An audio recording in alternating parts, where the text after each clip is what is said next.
Boker Tov. In the Parsha, we're learning Bamidbar, chapter 2, chapter 1, 2. And the Parsha talks about the princes of the tribes and the way the tribes would camp around the Mishkan. So it says in chapter 2, verse 1, Vaydaber Adonai Moshe ve'el Aharon lemor, Ish al diglo ve'otot levet avotam yachanu b'nei Yisrael min neged saviv le'ohel moed yachanu. The HaShiloah Mordecai Yoseph of Isbitza, Zecher Tzadik Livracha, says the following. On the verse in Shir HaShirim, Ma nechazu b'shulomit ki mecholat machanayim, what should we see in the Shulamite as the dance of Machanayim? That's the verse in the Song of Songs. The nations, they say to Israel, called the Shulamite in this case, what are we supposed to see in this dance of Machanayim? Now, the word Machanayim sounds like camps. It's mentioned in another place in the Bible when it's talking about Jacob in Genesis.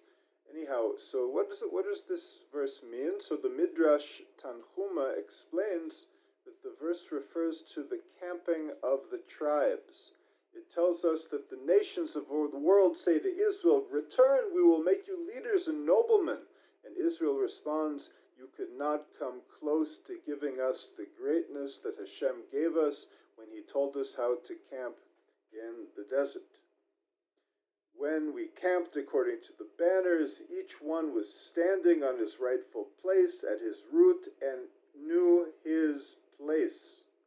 In the same way, the names of the princes of each tribe teaches of the preciousness included in each tribe. The princes, the Torah talks about the princes of each tribe. The very beginning of the Parsha enumerates the 12 princes. So the prince of the tribe of Judah was Nachshon ben Aminadav. Nachshon teaches of anger because it's related to the word nachash, snake. So it appeared as if the tribe of Judah was angry. Therefore, God testified that Yehuda's anger was actually filled with generosity. The last three letters in Aminadav are the root of the word for generosity, Nun Dalet Bet, Nadav. And Ben, son of, shares the same two letters as the word Havana, understanding. Havana is understanding. So he was called Ben Aminadav. Ben Aminadav, when we could interpret this verse and translate it, one who understands from my generous people. At the depths, the tribe of Judah was filled with generosity. This is like what we find in the Zohar, that King David was from the tribe of Judah, so the Zohar quotes the verse in Mishle in the book of Proverbs, chapter 29, where he says, "The king establishes the land by justice, but he who demands gifts overthrows it. He who demands gifts is Esav." But didn't King David also demand gifts? He's the king, right? But with King David, it's different, because of him it is written with beautiful eyes, like we find in chapter 16 of Samuel 1, the first Samuel. So the Torah's description of King David's red hair made him appear to be angry. This is, as we find in the Midrash, when Shmuel, the prophet Samuel, saw the redness of King David, he feared that he was one who would spill blood like Esav. So the Holy One, blessed be He, said to him, "Look at his beautiful eyes. This one, Esav, would take it upon himself to kill, but King David doesn't. But King David follows the judgment of the Sanhedrin."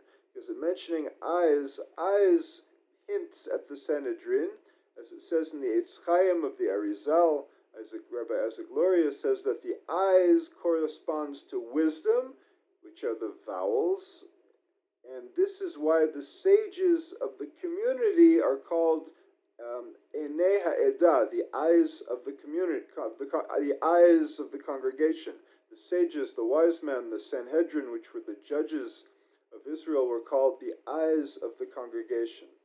And then it says in Bamidbar chapter 15, if a mistake is made that is not seen by the eyes of the community, this is the pshat, the very simple meaning. Of Issachar, so let's talk a little bit about the names of the princes. Of Yisachar, the tribe of Yisachar was, let's go on and talk about another prince. Yisachar's prince was Netanel ben Suar. Netanel means given from God, meaning that God gives chokhmah into the heart of Netanel ben Suar. Suar is related to the word for Tsair, young. He saw himself as small and young, and as such knew that he had no power from his own side. Thus he was a vessel to receive all of God's effusion. Suar, in the sense of young, also shows that he knew his place and he knew who was greater than him. God effused understanding to him. So the Midrash tells us that he was the first one to give the advice, or he was the one to give the advice to offer sacrifices with the inauguration of the tabernacle in the Yomei Miluim. This advice was effused to him directly from God, so therefore his name is Netanel, given from God, as God gave him chokhmah, wisdom. Notwithstanding his divinely bestowed wisdom and understanding, he still knew his place. You might think that would have gone to his head. No, he knew his place. He knew before whom he was smaller and younger. In this he knew that Yehudah, the tribe of Yehudah, was sovereign over his brothers, and he should be the one to offer the first sacrifice. Let's read one more, or even two. Zevulun, the prince of the tribe of Zevulun was Elav ben Chelon. There's a great strength in this tribe of Zevulun. The name Elav ben Chelon teaches of this. Chel, as an Eshet Chayil, it means soldiers or strength or valor. All of the strength in the tribe of Zevulun was only from the forms of chokhmah that God effused unto them. Thus, even when they were occupied with worldly matters, they were famous for being merchants, the tribe of Zevulun. But even when they were occupied with business, God effused unto them strength and vigor in order for them to succeed.